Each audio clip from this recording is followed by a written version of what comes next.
let's introduce our names first. Okay, yeah. Hello, I'm the group leader. My name is Kyle. Kyle. I'm Nico. I'm the, what was it called again? The research coordinator. Yeah, the research coordinator. I'm Michael. He helped with research. And Yes. had the best questions. And just a member. Okay. I'm Maddie, and I was also a researcher. Very good. You guys have dug deep, probably. Oh yeah, yeah. As much as we could. Okay. So what was the biggest or hardest task you had to face, like, ever? And this doesn't have to be, like, literal, it can be mental, anything. I was very, very fortunate. I was able to get good assignments, very good assignments. For one, my boss, I didn't see him very often because he was in an office in the Pentagon, and then that office went to the White House, and he had gone into the military with the rank of Brigadier General from his civilian occupation. I had a Lieutenant Colonel Martin before I went into OSI. OSI was the Office of Special Investigations. And General had been previous job in civilian occupation, and he came in right after they created the U.S. Air Force. No, before it was the U.S. Air Force, it was the Army Air Corps. But they brought him in as the director of the Office of Special Investigations. Now, what did we do? We did worldwide all criminal and background investigations for the Air Force. And that was what your skill as a typist became useful for. Reword that again. Like, before you had some previous experience with typing, is that why you were assigned to the job of checking everyone's background? One of the things that we did, everybody in the Office of Special Investigations had to hold a final top secret clearance. So everything that we handled was very, very touchy and Top notch. yeah.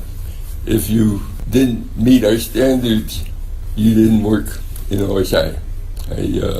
I was there one day when they brought a new person in, and the chief of counterintelligence walked him down the hall. He said, "I'll show you where my office is." He says, "Okay, don't have to come in for work tomorrow. You're no longer in this organization. You're no longer in the Air Force." But he was that sharp and detected some things. He said, "We don't want that in the Air Force." But there again, General Carroll was in Washington, D.C. He also did a stint in Europe. He was a key man in Europe. Basically, he was the chief administrator for all Air Force personnel in Europe. And there was This is the boss he's talking about. they both were studying to be priests before they came in the military. One ended up as director of the Office of Special Investigation, and the other became chief of all chaplains for the Air Force. But before that, They were priests. well, they were going to be priests. The General Carroll had met a young lady, and she was an Irish lass and very attractive, and he said, I think I would like to family life with her as my bride and whatever. He did very, very well. But he went from director of the Office of Special Investigation, and then they made him the Air Force Inspector General, and then they made him director of all military intelligence for all branches of the service. So he... And this was in what year? During what years? Well, I went in the Air Force in 1951, right out of Right out of Oxnard High School. Oxnard High, in 1951, I was the student body president of Oxnard High School. I thought that was a big accomplishment for me.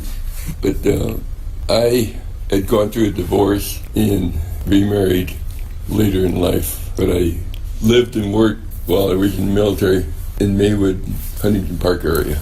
And our office is right on the banks of the LA River. So it was at a military establishment where you were. Yes, we were a tenant in the back part of Shelley Air Force Depot. It had no barracks, had no mess hall. I had an apartment in Huntington Park, and that came after I had gotten married the second time. I think what I have, you probably didn't run into. My birth father died when I was 8 months old. That left Mom with 3 boys and no dad. You were 3, then your mom got remarried, right? No. My mom got married in 1935, 3 years after my birth father died. Mainly about his stepdad and siblings.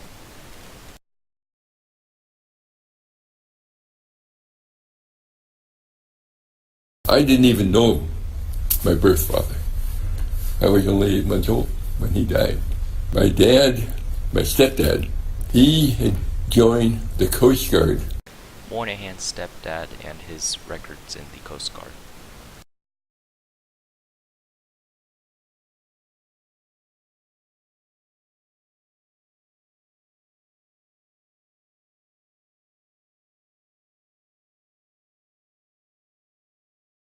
It was U.S. life-saving service back in those days, and he did that in 1935. Mom and her 3 boys got to move to a Coast Guard station in Buffalo, New York. But in 1935 even, things were pretty difficult. That was Prohibition. And my stepdad had gone in 1914 in the U.S. Life-Saving Service, which became the Coast Guard in 1916. And that time was Prohibition, as you say, and their major duty was rescue and or chasing rum runners during Prohibition. They confiscated an awful lot of liquor. And the Coast Guard, a lot of people didn't know it. They were part of the Treasury Department. What? The trade. Well, yeah, you couldn't bring anything into the United States during Prohibition. So part of the trade inspection. Or confiscation. Okay. Yeah. So it's like an undercover type thing. They were on Lake Erie practically every night. Lake Erie. Lake Erie is right next to Buffalo. Yeah. Yeah. Near the northern part of the United States. And the alcohol was coming in from Canada because They have no prohibition. no prohibition. But the Coast Guard stayed busy. And of course, whatever they confiscated, they turned it into the Customs Department. So a lot of people didn't like them because they were stopping Prohibition. Had to do what they had to do. But they Yeah. were doing good work. What? They were doing good work. They were helping America. Yeah. They were doing what is right compared to what people like. Yeah. Well, there were a lot of people that didn't think they should be doing it, did some time in federal prisons too. If they were caught bringing alcohol, they were put in federal prisons. They also did rescues. There was one, I don't know if any of you have lived in the Buffalo, New York area. Bitter cold in the winter, bitter cold. They do a lot of ice fishing up there. They drive their car out. Near Lake Erie. Yeah, well, the Coast Guard station was on the shore of Lake Erie. And the guys that wanted to keep their budget down would go out and fish on Lake Erie.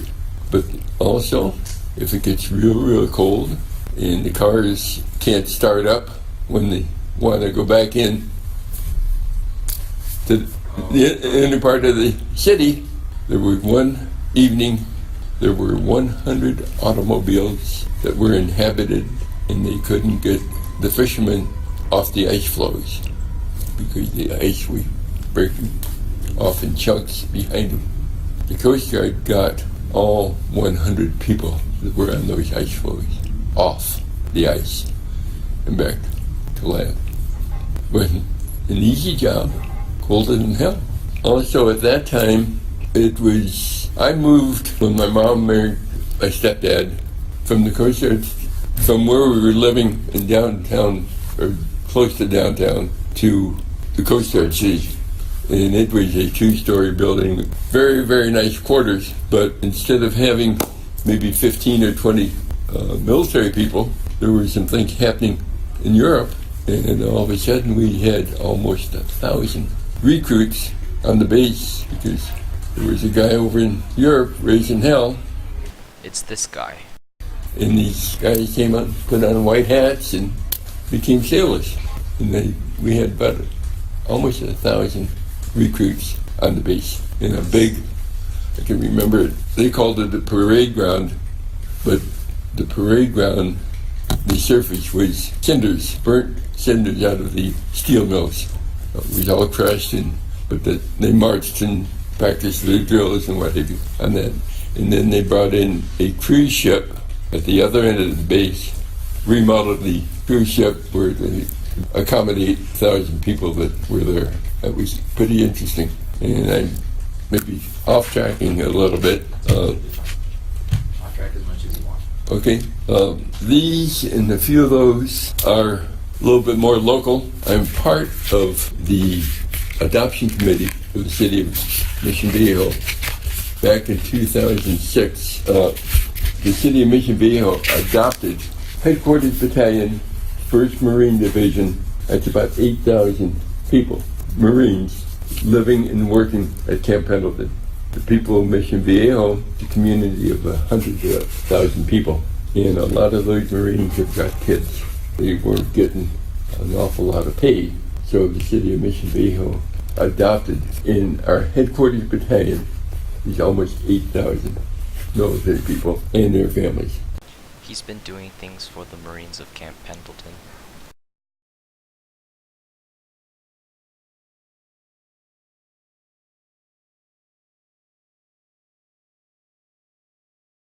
So they give certificates of accommodation from the commanding officer, Headquarters Battalion, takes pleasure in commending Bill Moynihan for exemplary performance of Colonel Nugent. We were one of the first people I got to meet. We raise a lot of money for them. We do a golf tournament every year, and there's 144 people like to play golf and pay the price, play on a tournament, 18-hole golf course on Camp Pendleton as well. But the people that love to play golf and they got the money to do it, $200 a head. The last deposit we made for the golf tournament this year for our adoption committee was $200,000. And it went to the Marines. And if Dad's over in Afghanistan or someplace else, they appreciate what we do for them. We send gift boxes to them every month, and that's where the money goes. There have been a couple of cases where maybe one of the Marines, the mom or dad passing away, they maybe family lives in Oshkosh, Wisconsin or something like that. We give them the tickets to go home, and the Marines give them the time off to go back for a funeral or something like that. That's the thing we do. Don't have to, but it's certainly appreciated. Show support to the veterans. Yeah. Speaking of money and helping out, I used to work for Disney at Disneyland.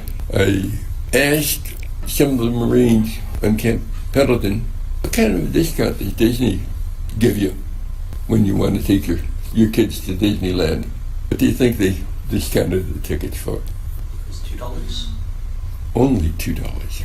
I found that out, went home, wrote a letter to the president of Disneyland. This is a letter to the president of Disneyland regarding the veterans discount? He kicked my letter up to Disney headquarters the next day. It landed on the desk of the chair of all parks and resorts worldwide. And of course, my letter said, can't we do something more than $2?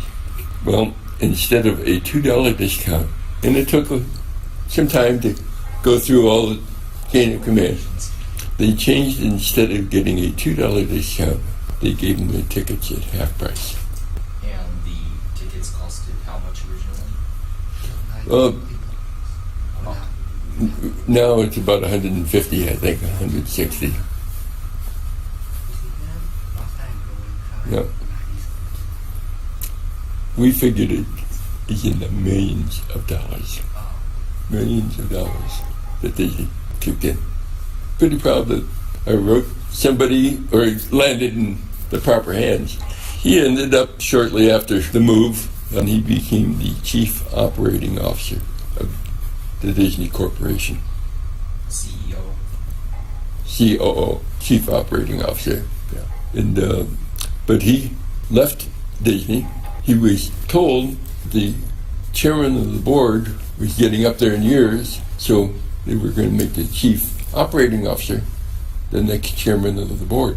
Well, I guess some of the people on the board thought the existing chairman of the board should stay on because he was making them all, the board members, lots and lots and lots of money. But it was a good thought, still going on, and they told Tom Saggs, who was the chief operating officer, we're not going to make you the chairman of the board. We're going to keep the old chairman of the board and all his buddies on the board. And he said, okay, you promised that you would do that. But don't look for me. I'm leaving. I don't know where he ended up, but I'm sure there were companies that were just chomping at their bit to get somebody of his character. So, Tom Sinks. What? His name was Tom Sinks. Talking about what happened after he sent that letter to Disneyland.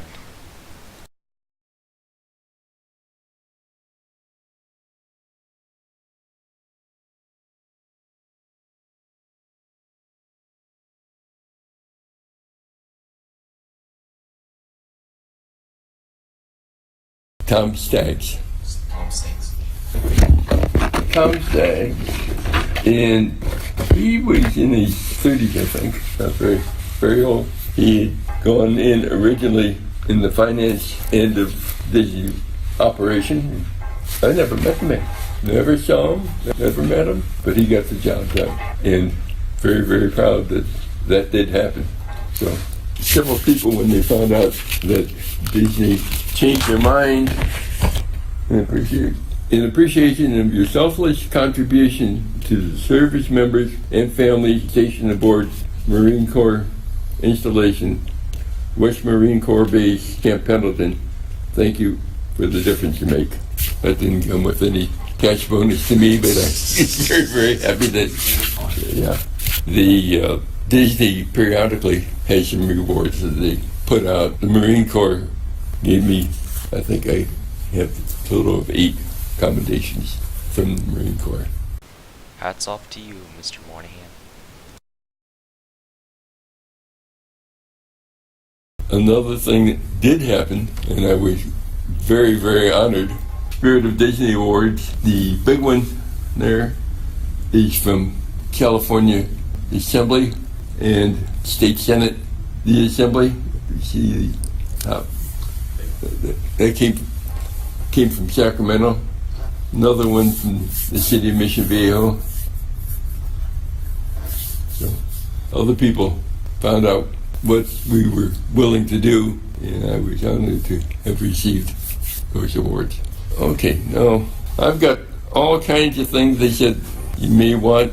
This is a letter from the mayor of Mission Viejo and the commanding officer of Headquarters Battalion. Takes pleasure in What he's been doing in the adoption committee.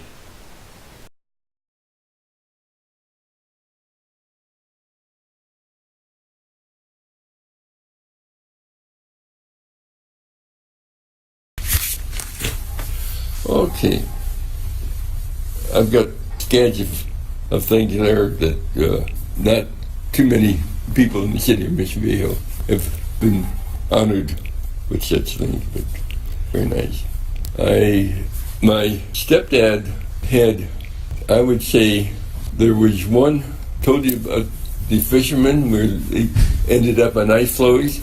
They saved the lives of 100 people on that one trip. There are other things that have happened, and a lot of people don't even know that it ever transpired.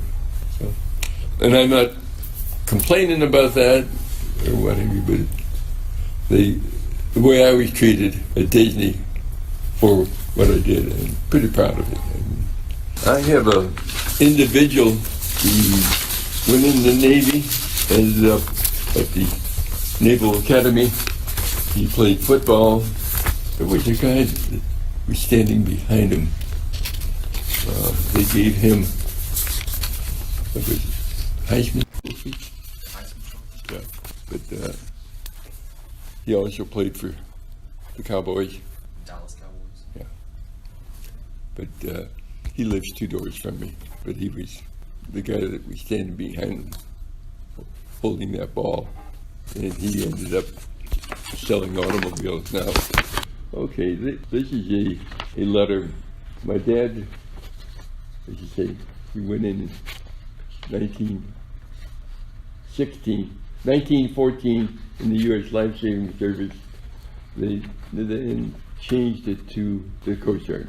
This is a document dated 42,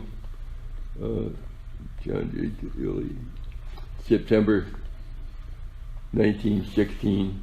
Incidentally, last name Moynihan. All my elders in the family came from Ireland. My dad saved his money, made several trips back to Ireland because he had 5 siblings that were in a foundling home. He paid all their expenses for the time they were in a foundling home. But he got them out of Ireland. One sister went to Australia, one came to the U.S., and these 3 brothers all came to the United States. And they all did well. That square box is full of stories about different people and what they've done. One of my best donors for the adoption committee, he writes a check each year to buy toys. I get the toys with at least a 30% discount for the kids every Christmas.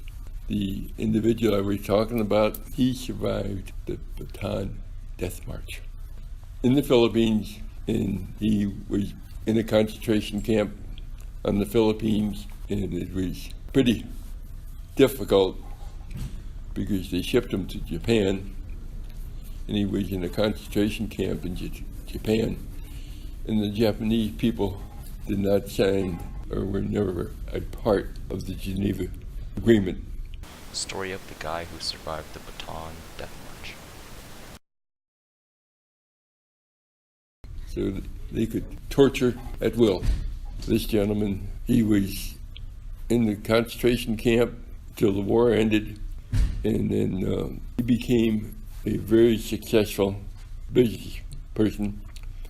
His business was in the Beverly Hills area. He started out with a suitcase and walked up and down the streets. Hey, mister, you need a new watch band. And then he became at a jewelry store, and he had some customers like Elvis Presley and others that had lots and lots of money in Beverly Hills, and he's doing right well for himself. He will turn 100 in September of this year. I hope that he will give us a check like he has for the last several years. He writes a check for $500 to buy toys for the kids. Because Mr. Moynihan used to work for Disney, he got a discount on Disney toys, so he uses the donation to buy toys for the kids. Pretty nice. I've been a member of the adoption committee. I've been a member of our Veterans Club from Costa del Sol, and we've managed to do some pretty nice things. I hope you'll appreciate some of it. But you don't want to keep, that's okay. send it back to me and what some stories that I've written for some people. One of our individuals that got the Navy Cross, very, very high honor in the Navy, for sinking an aircraft carrier and a battleship. And his name was Bill Miles. Everything about Bill Miles.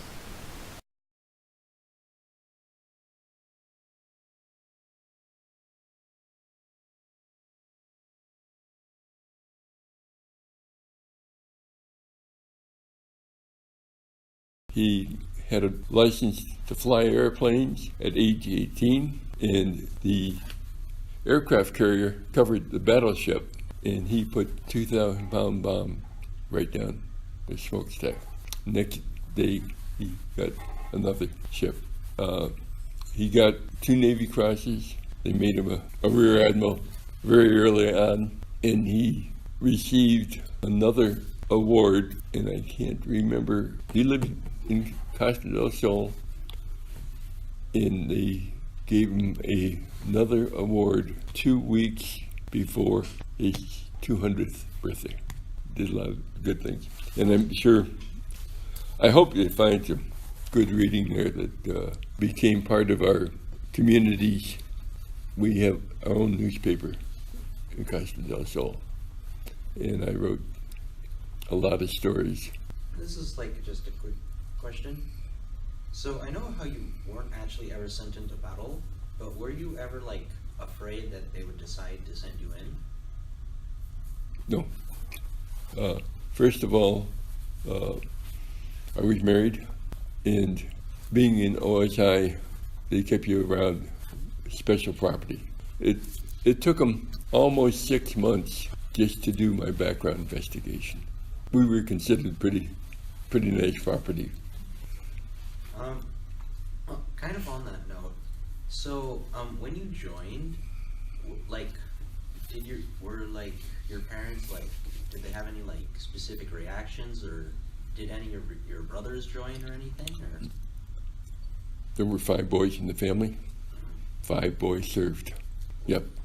I don't want to speak ill of them, but my stepdad was strong, but he insisted things were done his way. It wasn't the way I wanted them done. But Dad, and he, being an Irishman, he was known to have his share of booze with his buddies and things like that. But what bothered me about my stepdad, I kept hearing, "You're never going to amount to anything." Oh, thanks. Yeah, that hurt big time. He never attended a school function, not one. How did you get over that, actually? Because They call them shrinks. That was pretty hard. But and I think in the letter that I wrote about my life and what have you, I said I got tired of hearing you'll never amount to anything, and I kept plugging away. It may be minor to a lot of people, but when the kids from Oxnard High said, "Bill, we want you as our student body president," he didn't even say congratulations.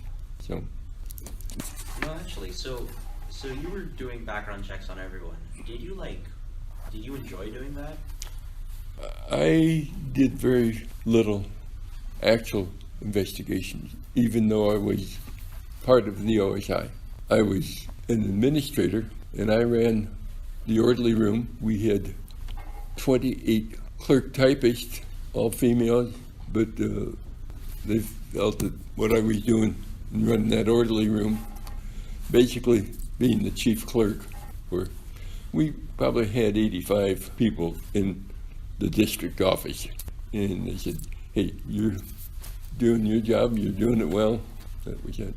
So, and I did get a couple pay raises, called promotions. There's another thing, our adoption committee, we got a copy of the last commendation we got. And there's about 30 people that are on the adoption committee.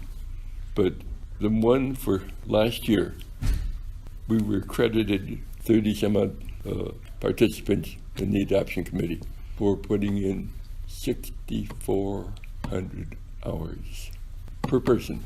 That's what it averaged out. That's a lot of hours.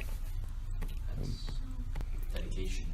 Well, service was good to me, and very, very grateful.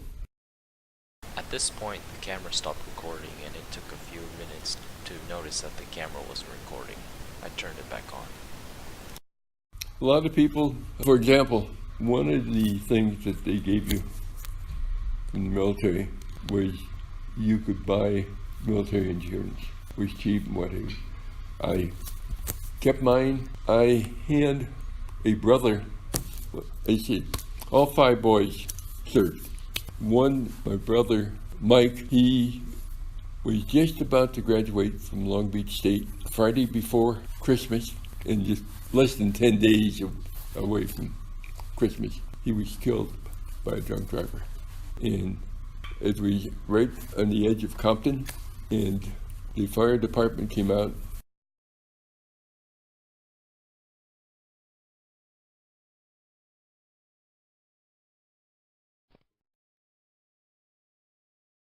The drunk driver went over the rail, and his car hit the bottom of the Los Angeles River.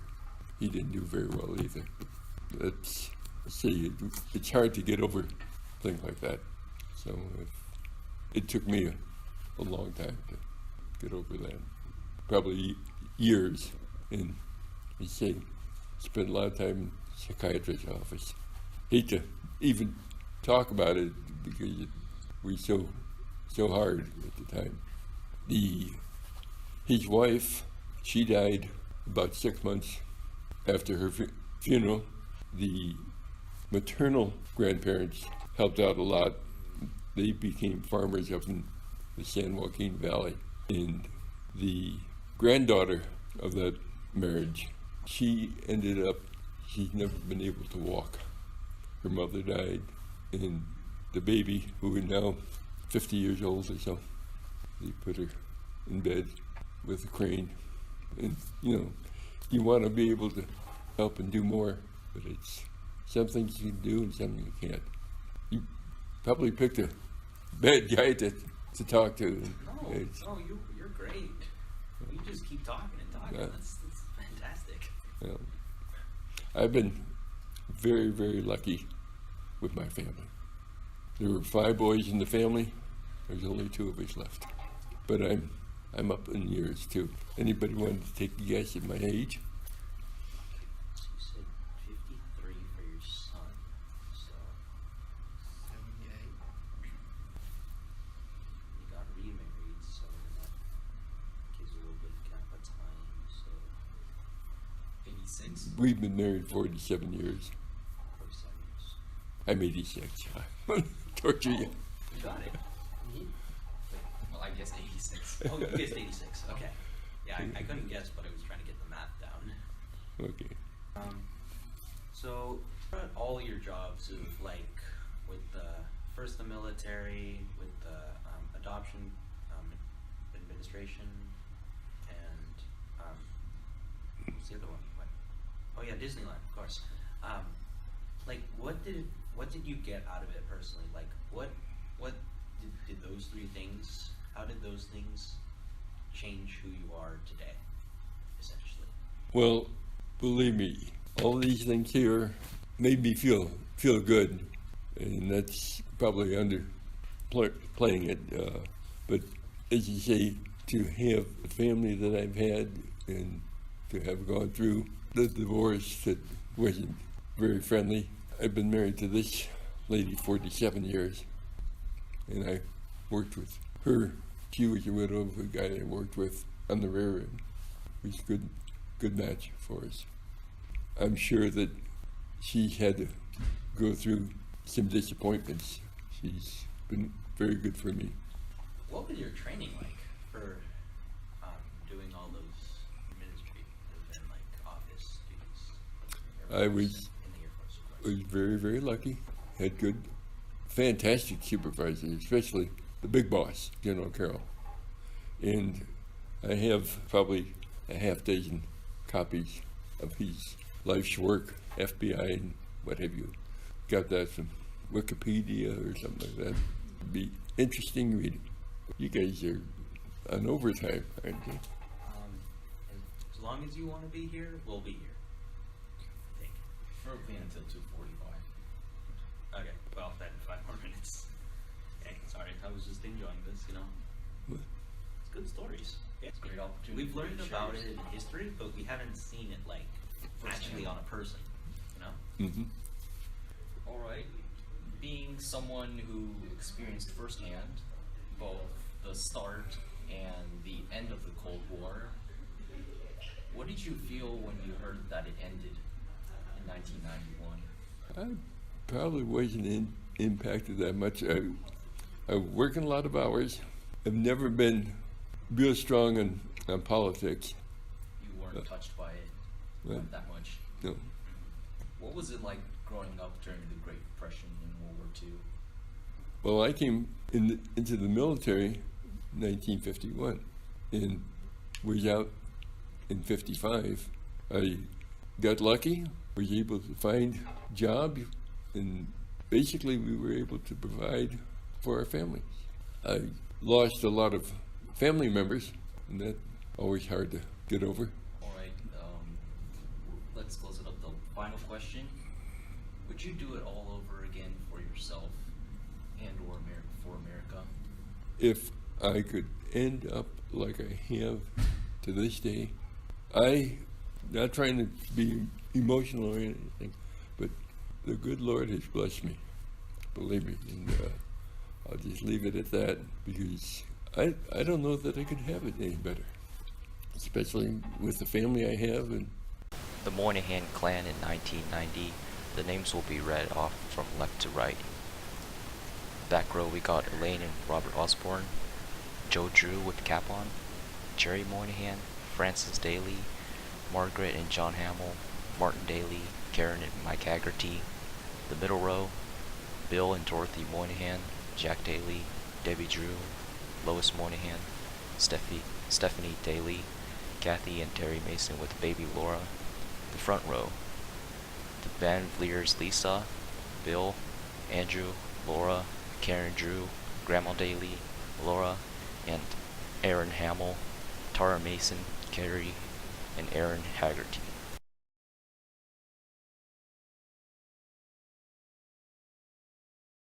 And I've got lots and lots of grandkids and great-grandkids.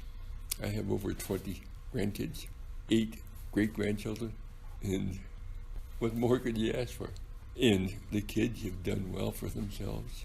The son that had a birthday yesterday, I never thought somebody would make the kind of money that he makes.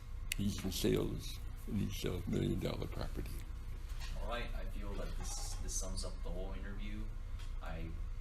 We all thank you for the time Thanks so much. your patience and the time I enjoy some of that, and Thanks so much. okay, you're welcome. Mr. Moynihan in his early 50s, I think. 1970s or something. This is definitely the 80s. Moynihan with his buddies in the adoption committee. Moynihan's at the far right.